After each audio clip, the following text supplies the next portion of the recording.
Hey all, how you doing? Rob here. So I recently visited the Bosch eMTB challenge at Tweedlove and got hands-on with the new Bosch Smart System. So I just wanted to share some really early thoughts. It's going to be in loads of bikes for 2022. And also I've got one of these bikes coming really soon. So if you're interested in being the first to see that, subscribe. But I wanted to give you my hands-on impressions of the new Bosch Smart System. Now it's fair to say I had some concerns over the controller. Of all of Bosch's controllers, I don't think they've been the most ergonomic. And actually when I first saw this one in the press release, they sent over the pictures, and I'm like, okay, well, yeah, it kind of seems better, but it still looks really big. See, the actual size of it in real life seems much smaller than I was expecting. So let me show you the Bosch controller and the smart display. So here we got the new Kiox 300 display, and here is the controller. Now, first thing to me is it actually looks a lot smaller than I thought it did when I saw it in the pictures. When I first saw it, it looked, it's funny, it's one of those things that when you see in real life, look at it compared to my hand, it is quite a lot smaller than I thought it was when I saw it in the pictures. So I'm pleased about that. So let's just turn it on. So we've got an on button just on the top, two toggle buttons to scroll through the display, and we've got the power selection buttons just here. So we'll turn it on. Now, one of the things I was curious of is the battery level. So you've got these 5 LEDs, each one represents 20%, but as you step down through the battery, it actually goes down to a white LED, and that means that you've gone from 100% to 90%, which is much better. So you haven't got just 20% increments on here, you've actually got in 10% increments, so it's much easier to judge where your battery is. And one of the biggest things with a bike is you can actually use it without the display. So although we've got the Kiox 300 display on here, you don't need to use it, you can just use it with the remote. One of the things with the controller is it does stand a little bit proud, but there is a different bracket depending on the brake setup, so you can get this a lot closer to the bars, almost sat on the bars depending on the brakes, and you can move this along.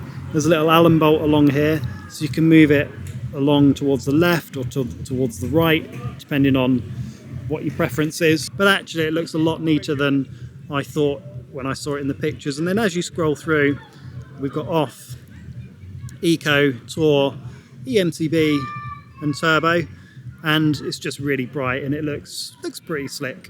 And then over on the display, the first thing I've noticed is how legible the display is. It's super bright, probably brighter than my iPhone. It's a really high brightness display, big fonts, easy to read, looks smooth, there's no kind of jerkiness as I'm scrolling through, and it looks pretty slick.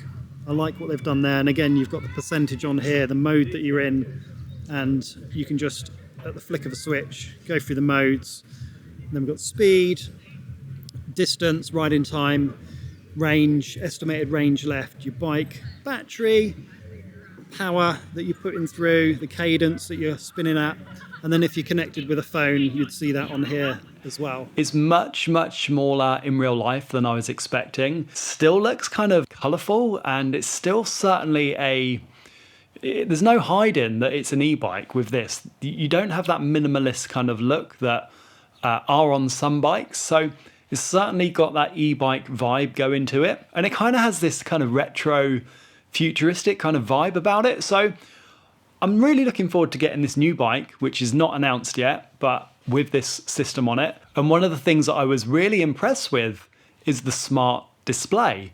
Now, in my travels on e-bikes, I ride with a lot of people that actually have all kinds of different systems, but put their phones on their bars or a Garmin on their bars. So we've got these really clean e-bikes that people are adding components to, more kind of clutter. And it got me thinking, actually, this is a really good solution for a lot of folks that use a Garmin. And I believe what Bosch's future vision is to have things like mapping and all of this connectivity built directly into this Kiox 300, so you don't need to buy or bolt on additional devices.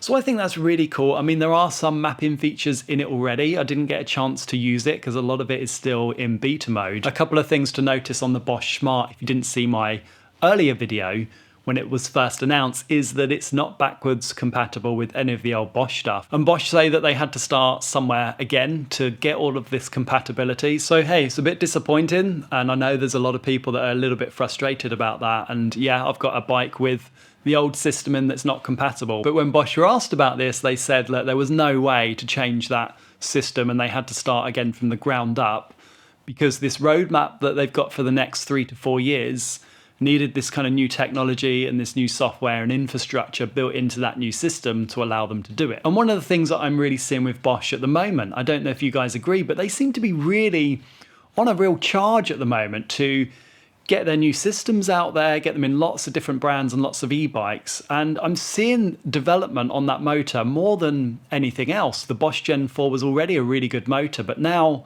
we're going up to a 750 watt-hour internal battery, which is pretty much up there with the highest. You've got the Levos with a 700. This is going to 750. And I know there are some brands with, like Norco, having the 900 battery with a Shimano, but that's a custom-built battery.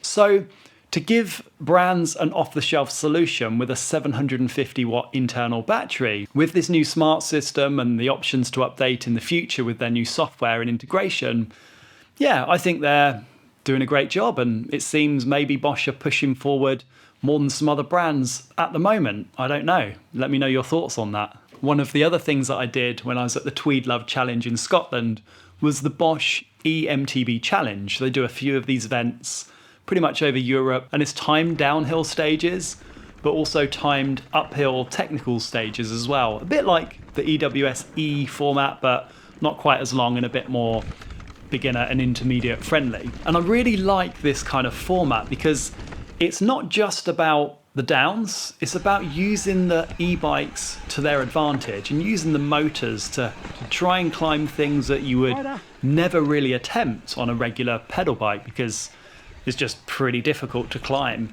And I thought this was a really good, interesting format that you didn't even need a Bosch motor to enter. All the brands were represented. There was riders on all types of different bikes and all types of different motor manufacturers. It was really good to be able to test the Bosch motor on some different terrain. Now Bosch have got that kind of eMTB mode and that overdrive and that punchy feel. And there was a few people that I spoke to that were professional racers that were actually using the Bosch system, and they said they think that it gives them a pretty competitive advantage over some of the other brands. Now, e-bike racing is still really in its infancy, and a lot of people don't really agree with it at all, but I kind of see it as a little bit like maybe you could loosely compare it to Formula One, where you've got the drivers and the constructors championships, and I kind of see it a little bit like that. It's almost a race of technology as well. And I think these kind of events like the ews-e and the Tweed Love get brands and manufacturers to really think about how they can improve their product. So I'm hoping there's quite a few advances that we see as a result of this e-bike racing. So like it or loathe it, I think it's good for the industry. So let me know your thoughts. And yeah, I've got one of these systems coming real soon, and can't wait to share that bike with you. But until next time, I'll see you soon.